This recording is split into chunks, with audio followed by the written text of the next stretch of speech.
Buenos dias, GCTV. Back at it, you already know. Like a torta with a pancake habit. Buy up, buy up, buy up. In that drop top. Orale, in a menudo style of direct fashion, we're back at it like a torta with a bad habit. And I'm going to let you know straight up right now, before we get into it, hit that like and subscribe button, put your notification bells on all so that way you're directed in the dope content that I'm kicking. And I appreciate all the support. Now, you guys see the thumbnail, so you already know what it is. Or maybe you don't. But I wanted to tell a true life story. Something that I actually went through in my life that I had to reflect back on, and I thought about it, and I was like, damn, maybe I should tell them about this story because it really popped off. And I wasn't really tripping on it because it happened so long ago, but as many of my stories did, they happened a long time ago. But it was something that I went through. And so I felt that for no other reason, I should talk about it, speak on it. So in 2004, I had just been released out of prison. And I was a happy camper, right? I thought everything was going to go good in my life. You know, the struggle was real. I ended up finding a jale immediately upon my release. I was doing better. I wasn't bitter. I was just happy to be out after putting down about 6 years, you know, being locked up, 4 or 5 years, 6 years, whatever it was. I believe it was 6. It was from 98 to 2004. I was incarcerated. So you do the math on it, right? I get out and everything's lovely. I'm thinking, okay, you know, I get a new start. I get a fresh start. This is all anyone who's been incarcerated for an extended amount of time asks for, a fresh start. You know, I can build my credit. So it's going to give me a nice little whip. I'll give me a little torta. Give me a mamon on Tuesdays and Thursdays. Kind of like Task Force Tuesdays and Thursdays. Everything's going to be good, right? But it doesn't always work out the way you expect it to. That's life. So upon going to my job, I get caught up. I get snatched up, man. I guess the placas are looking for me for an old warrant that I had in 2002. Now, how the fuck do I get a warrant? You ask yourself in 2002 when I was locked up since 1998. I scared people using my name, right? But whatever the case may be, I'm going to have to talk about it in court. I'm going to have to speak on it. So they arrest me. Now, at this time, I was living in Olympia, Washington. I don't know if you guys know what Olympia, Washington is. It's in the Pacific Northwest. That's exactly where I was living. So I thought I was running those mean streets. I thought I was having it my way. Anyways, they locked me up. And they decide to do an interstate compact because my warrant was out of Merced, California. So I'm thinking, okay, a quick flight back or a quick fucking bus ride back. And I'm going to be there in a couple days. And Saskia, it is what it is. I'm going to plead my case. I'm going to be right back at work by next Monday. Well, that wasn't how it worked out. They actually put me on the slow bus, right? So I was getting the slow. This bus took approximately about 17 days and about 6 different county jails to get me to my destination, to where I was going. And in the meantime, in between time, I went to a lot of different county jails. I went to Grants Pass, Oregon County Jail. I went to Multnomah County, which is Portland, Oregon County Jail. I went to Medford County Jail. I went to, I think it was Ukiah County Jail, or Eureka. That was my first one in Califas. Then ultimately I end up in the Sacramento County Jail. Now I've been to the Sacramento County Jail twice, and this is downtown, old school jail, right there downtown by the Greyhound, right? So the first time, this was the first time that I was there, and I was still active. I was still functioning. I was still with the business and the program. So I was an active Norteño getting there.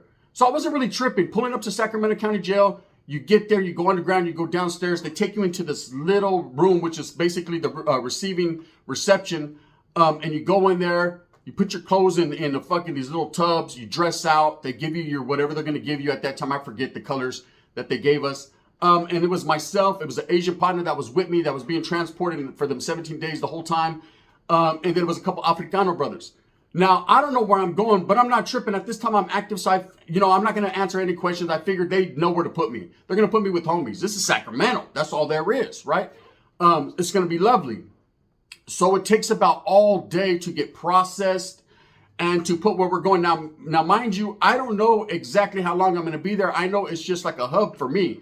I'm just there on a basically an override. I'm just going to stay there for a few days, 3 or 4 days or whatever, however long they're going to keep me over the weekend. And then I'm going to jump back on that van, homes, and hit Merced County. Ultimately, that was my destination.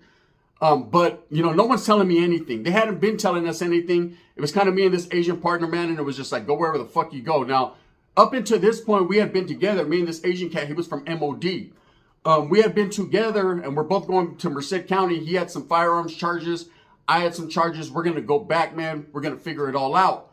He's going to do VDOP more than likely, man. He's talking about, so I never getting out, eh? You know what I mean? And I'm talking about shit. I'm going to be right back out on Tuesday. You know what I mean? Taco Tuesday, it's on. So anyways, you know, we finally get to our pod. Now, the way that this is in Sacramento County Jail, and I'd never been there before, is their pods. You know, there was the 600 floor, 500, 300. They had these different floors because, you know, it's a skyscraper, basically. You know, a large building. So I remember them putting me on, I think it was the 500 floor, if I'm for sure, right? And I remember walking in, and it looks like your basic county jail. It's 2 tiers, stairs on each side. There's a few tables for the day room, and then, of course, a TV up in the corner, if I recall, man. And they slide me in there, and I remember I was starving like Marvin. I was hungry that day. You know, I just went on transport. You know, I've been eating bullshit-ass county jail, or every different county that I went to, sack lunches. So when I finally get processed after the sack lunch and I get up there, you know, it's breakfast or it's dinner time. And one thing I learned about, and I learned fast about Sacramento County jails, they feed you late and feed you hella early. And when I say early, they feed you like 3, 4 in the morning, man. Facts. I've never been in a county jail like that where they fed you that fucking early. It's still dark. The crickets ain't even woke up yet. I see you're just right there, just posted like a thumbtack. And they'll give you your dinner, your breakfast and your lunch. And your lunch consists of, it was a cup of soup. It was like chicken noodle soup. It was thick, homie. It was a nice sized cup of soup, a sandwich. That's what you got every day for lunch, consistently. You got soup. People look forward to that soup. You knew that was coming. So, bam, they fucking shoot us dinner. We have dinner. Dinner was late, like about 7 o'clock, 6:30. I thought that was kind of late for this. I was scared you trying to starve motherfuckers around Sacramento County. That's it. Right, bam, I ate dinner, bam. Went to sleep. I remember they put me in a cell with the paisa. He was a cool cat, man. His crime partner was a homie. His crime partner was a norteño, so that's why they figured that that's who he was affiliated with. That's why he was in that pod. So the next day we come out for program. It ain't very long, man. Maybe an hour or 2 program. Everyone runs to the showers. Everybody runs to them phones, man. And the makeup of this place was there was 2 other norteños besides myself, that paisa, and nothing but blacks. Nothing but Africano brothers, right? But they were cool. Most of them were from Oakpark. They were sangres. Now, what I didn't know about Sacramento County Jail, come to find out, is that they segregate and separate everyone. You know, you're going through Sacramento politics, street politics. So if one group of Bloods, which was Del Paso Heights at that time, doesn't get along with Oak Park, well, they're going to keep them separated. They're going to keep all the Bloods from Del Paso in one fucking tank. They're going to keep all the guys from Oak Park in one tank, all the Bloods from Fruit Ridge in one tank. And then they kind of spread out the norteños amongst them that get along with them. And nowadays, there are norteños that beef with blood gangs, with black gangs. But back then, 2004, it wasn't really like that, man. We were kind of cool with whoever. At least I thought I was. I'm not from Sacra. So anyways, I'm talking to the homeboys. One of the homeboys was from the Fruit Ridge area. The other homeboy was from Diamonds. So I'm getting at them, and they're giving me the rundown. And this is kind of like pre-structured. We're not fucking busting a million burpees. And we're not fucking shooting canas to each other and NAQs and where you from. It was kind of like, I got out, hey, homie, what you in for? Shoot your little paperwork, bam, bam, bam. All right, you're a homie, bam, you're active. You know, this was before active days. It was just like, you good? You good? Yeah, I'm good. Are you good? No, I think I'm good. Shit, the last time I checked, we're good. So anyways, I'm kicking with the homies. They're giving me the rundown like, hey, homie, over here, this is fucking doggy dog. This is the jungles, homie. You have to run to the shower, get your shower on, or you just ain't going to get one, homes. A lot of these brothers will try to apply pressure. A lot of these brothers right here think that they run the pods, homes, that this is their shit. You know, they know not to fuck with us, but at the same time, it is what it is, homes. You have to be a man. Guys, I got this. You know what I mean? I didn't shower for 3 whole motherfucking days. Every time I try to run to the shower, there's a big old brother like, can I have your cornbread? I said, nope, nor my soup or my bologna sandwich. It ain't going to go down like that. So anyways, I get with this little program. So one day they pop our cells and they're like, you guys are going to rec. Right? And I was tripping. Having never been in this county jail, I was relying on the homeboys to give me the rundown. They ain't told me nothing about no rec. I thought this is what we got. I thought we got fucking The Price is Right on TV. Sometimes a shower, sometimes more than likely not. And a fucking cup of soup. I didn't understand exactly what it was. Now, I didn't see no arguing, no fighting, no politicking going on. It was more blacks in there, you know, so I didn't expect that. You know, with a whole bunch of Mexicans in a pod, you could expect a lot of structure, a lot of politicking. Now, mind you, there were no whites in our pod, right? But you could expect a lot of structure, a lot of fucking shit going on behind the scenes. The brothers more so were just phones, showers, on power, blood, right? That's it. So it was what it was. Anyways, they're like, they pop our doors like, hey, you guys are going to wreck. You guys going to go to wreck or what? Yeah, fuck yeah, we're going to wreck, right? So I tell him, we're going to wreck. He's like, Simon, bam, let's go. So he rolls up and he's like, hey, keep through, chums, because sometimes you can catch Valto slipping in the hallway. All right, cool. So the way they do is they take you through this they line everyone up, pull you out the pod, man, and they take you through this corridor, basically, till you get to the wreck thing. The wreck is on top and it's enclosed. It's in an enclosed building. There's like wire mesh. You could see outside and smell the fresh air, but you ain't seeing much. Homes, you're up top. And there's like basketball courts in there, so you can play basketball, half courts. So anyways, the first time we go out there's cool. Now, mind you, I've already been out there like 2-3 days. I'm like, damn, homie, I'm telling the homeboy, you know what I mean? I don't want to be one of those hard timers that fucking talks about me getting out, because a lot of these dudes are going to state prison. A lot of these guys ain't got no action getting back. You know, and one thing I learned, and I learned this the hard way before, is when you keep speaking on your case, damn, homie, when you're short timing and you're letting everybody know, someone's going to crack in your fucking mascara. It happened to me before, you know, because they're feeling some type of way, like, damn, homie, you're crying over a couple of days. They say, I got fucking 19 years, fuck them. Someone's going to help me. Help, right? I can't. That's on you. You shouldn't have been caught with that AK. Now, we go out there the first time, play a little basketball, man, chop it up real smooth. We're telling war stories, kicking it. You know, I let the homeboys know, damn, hey, I don't even know what the fuck I'm in here for. Some old warrants. They're like, damn, well, you know what I mean? It says right there on your paperwork, you know, you got this, this, and that. I said, yeah. I said, but, you know, I was letting them know, man, in 2002, I was caught up. I was in the pen. There's no way. They're like, oh, you're going to get out, homies. You got action. That's a clerical error. It's all good. Don't trip. Whatever, right?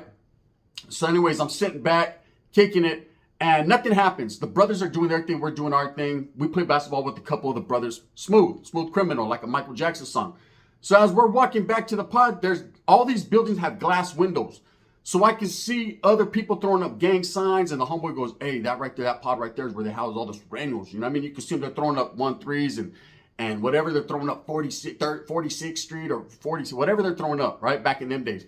Whatever, homes. So we push on, and it's like, hey, they're going to keep us segregated anyway, so it makes no sense to bump baking soda breath through a door or through some glass windows. You're not going to get action. At least I thought so.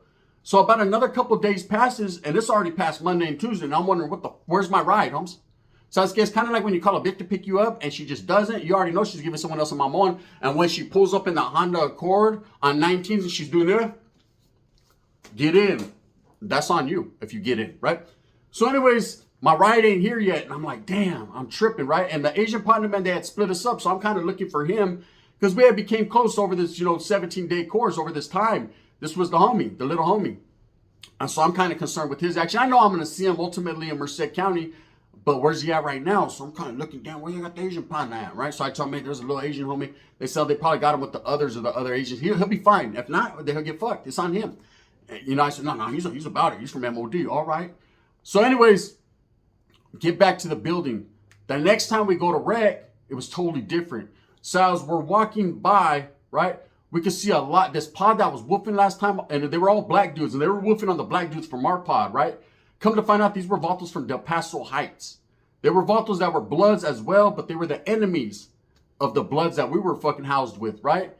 Nobody's woofing. Nobody's throwing up gang signs. No one's talking that high power shit, and the cops are kind of looking. There's a cop way behind us, a cop on the side, and a cop in the front, and they're escorting us to the rec yard.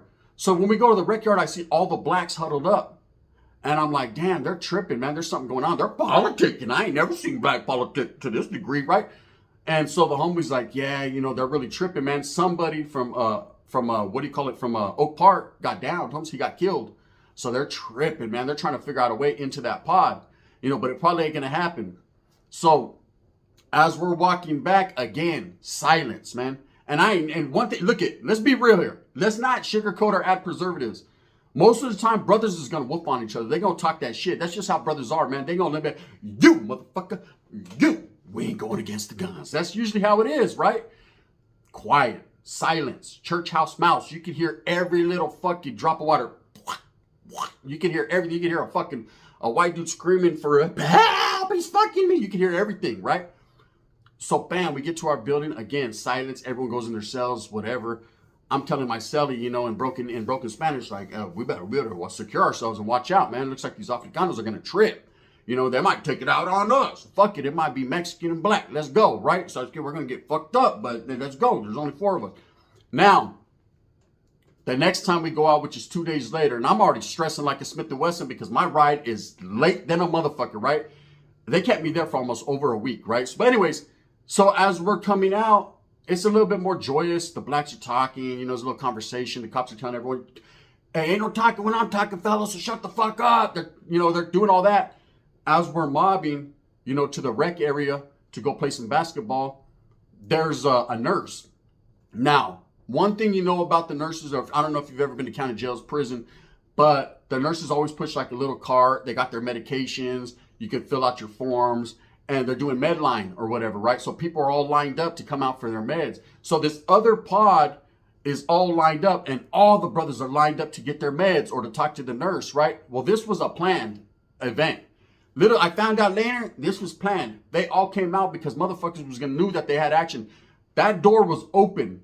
So as that door's open and the nurse is in front of the door and all those brothers from Del Paso Heights are fucking right there, the brothers from Oakpark we're walking by the wreck and we have to walk right by them.